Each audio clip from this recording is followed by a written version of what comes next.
Okay guys, we're going to go over these 5 problems that you had. The mastery check number 1, you were supposed to solve 5 linear systems. You need to know that by solving a system using a graphing calculator, you're going to plug them into the graphing calculator in the y equals screen, and you are going to find their intersection. Key component that we're going to make sure we cover really well here is that you need to check them.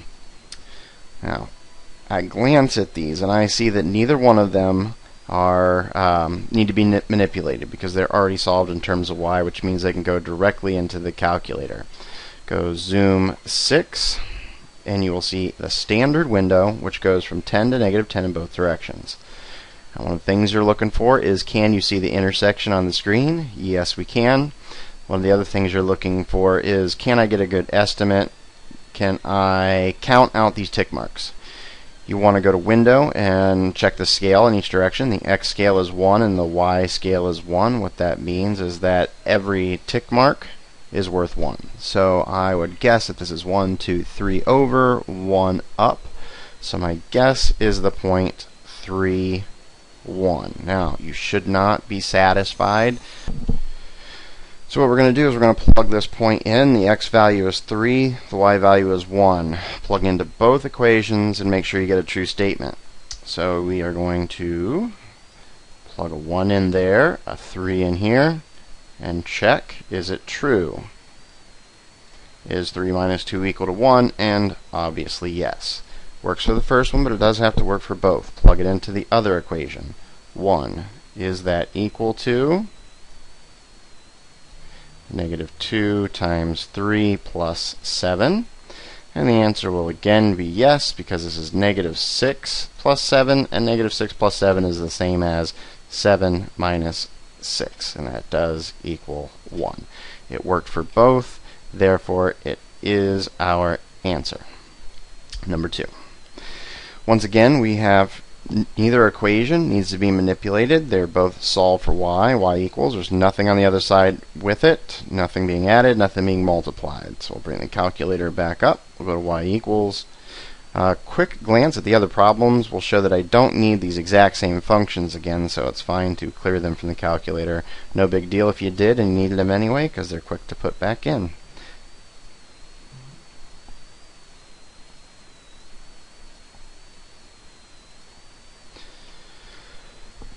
And once again, I'm going to get an intersection very close to where I had it before. This one looks like it's 2, 1, so that is going to be my guess.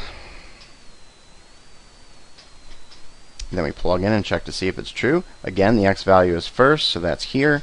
The y value is second in the ordered pair. So the x is 2, the y is 1. Is 1 equal to negative that 2 plus 3? And it is. Plug it into the other one. 1. Ooh, that was messy. Mouse writing until I get something better. 1. Is that equal to 3 halves times, let's see, x value is 2, minus 2. I have a fraction. It looks like it's multiplying something that's not a fraction. So what we're going to do is we are going to make the thing that looks not a fraction like a fraction by putting it over 1. Then we're going to multiply straight across, and we are going to get 6 halves is 1 equal to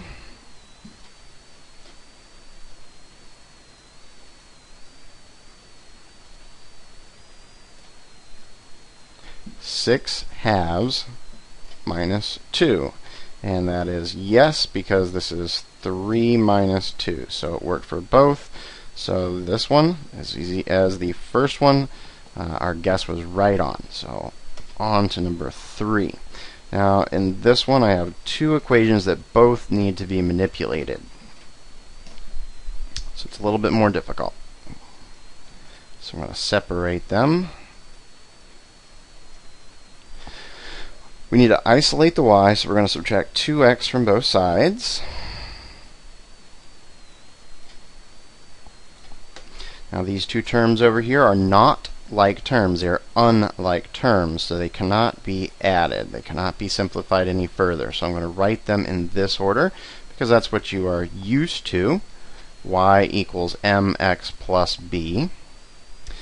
We still have to get rid of this 4. You ask yourself, what is the 4 doing to the y? It's multiplying it. How do you get rid of it? You divide. So divide every single term by 4.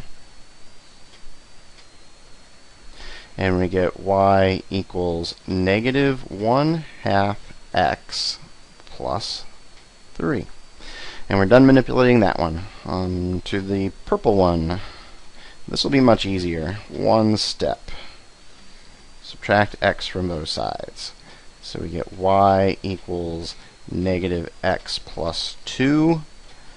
And y equals negative 1/2 x plus 3. So we're going to plug those in the graphing calculator.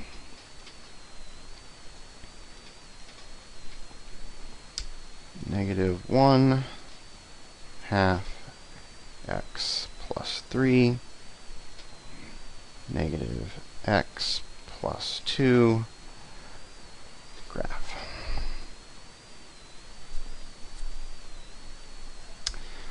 Okay, I'm going to guess negative 3, 3.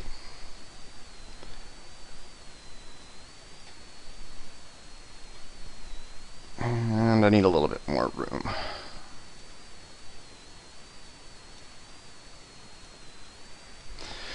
So I'm going to plug it into this one first, because it looks a little bit easier than this one. So 3, is that equal to negative from here? Now I have an input, or an x value of negative 3. So I'm going to put parentheses around it, so that I can see those two double negatives separated by something. And you could read this as the opposite of negative 3. The opposite of negative 3 is positive 3, so that's 3. Another way to think about it is a negative times a negative is a positive, and a positive, well, when it's first, we don't write it. If it's second, that positive gets bigger, and it's a plus sign. All right, 3 equals 3 plus 2? No. So that means that our guess was a bad guess. That's supposed to be a big X for no instead of my check mark. So I'm going to show you how to get a better guess, and we'll actually use this from now on, unless it's really, really obvious. I hit the trace button, and you see the cursor is blinking right here. Also note in the upper left-hand corner it says y1 equals negative 1/2 x plus 3. That's the first function we had in here, negative 1/2 x plus 3. Hit trace again once I left that menu. I need to come back. Now you can use the up or down arrows to jump functions. If I go up, it goes to the y2, my second function, negative x plus 2. I could either go up to get to the next function or just keep hitting the same up or down arrow, and it will just toggle like a light switch, up, down, as I hit one direction or the other. To travel left or right, roughly, we're going to use the left or right buttons. You want to get close to this intersection, and then these numbers down here will give you an idea. Now note as you move, the numbers turn up to be decimal numbers, and the best you're going to do is get something like an estimate. So it looks like maybe negative 2, 4 would be my next guess. Negative 2, 4. Now plug that into the purple equation. I'm going to change pens here. And that will look like y is 4. So that's using this one right here. Y is 4. And the opposite of negative 2. Opposite. X was negative 2 plus 2. So this will be 2 plus 2, and that does equal 4, so that checks out. Now I get to go to my green equation. Plug it in. So let's see. Y is 4. Is that equal to negative 1/2 times negative 2 plus 3. Negative times a negative is a positive. 2 times a half is 1. So this is 1 plus 3. Is that equal to 4? And the answer is yes. Therefore, negative 2, 4 is my answer. Okay, we are going to skip this one. Nobody got this one right on the first try. This was quite problematic, so we're going to come back to it last. So in this one, you've got one equation to manipulate and one you don't. Subtract 5x from the bottom equation, and we get y equals negative 5x plus 18.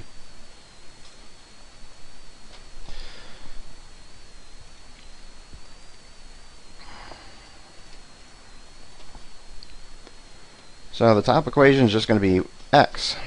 The bottom equation, negative 5x plus 18.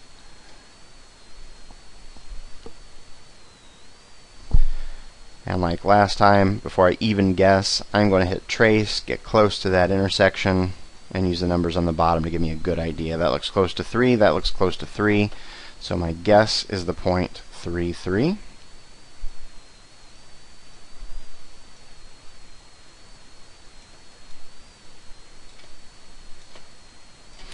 And checking the top equation, that's an obvious yes. Y equals x, 3 equals 3, yes. Plugging into the one on the bottom, 3 for y, is that equal to negative 5 times 3 plus 18. I do this for is it equal to. Negative 15 plus 18 is positive 3. So I've got that answer. Back to number 4. Okay, the problem is this has no y in it, which means that this was going to be very difficult to solve with the graphing calculator.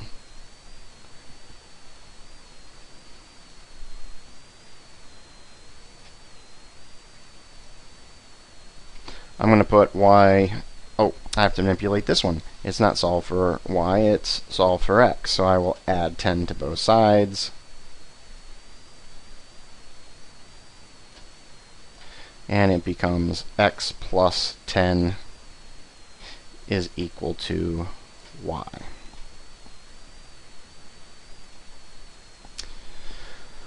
So I plug that in the calculator as x plus 10.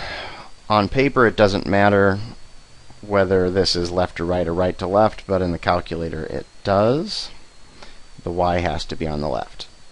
Now, this equation, x equals 10, I have no option in this graphing calculator to change that to an x.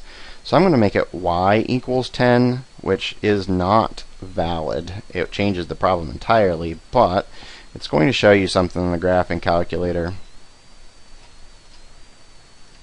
Here's the first one I put in, and here comes the second one. It is a horizontal line. It looks like this. Y equals some number is a horizontal line. X equals some number is going to be a vertical line. And I still can't graph that on the graphing calculator. But it would be right here, and my intersection would be right up here in the corner. Something I'm still not going to be able to get the graphing calculator to get me. But one thing I can tell is that in my answer, my x value has to be 10. Some people said they saw this after they turned it in. So I'm going to take that 10 and I am going to plug it in right here, and that says the y value must be 10 plus 10, which is 20. And we now have checked this. X equals 10, yep. And 10, let's see, plug it into here. Let's see.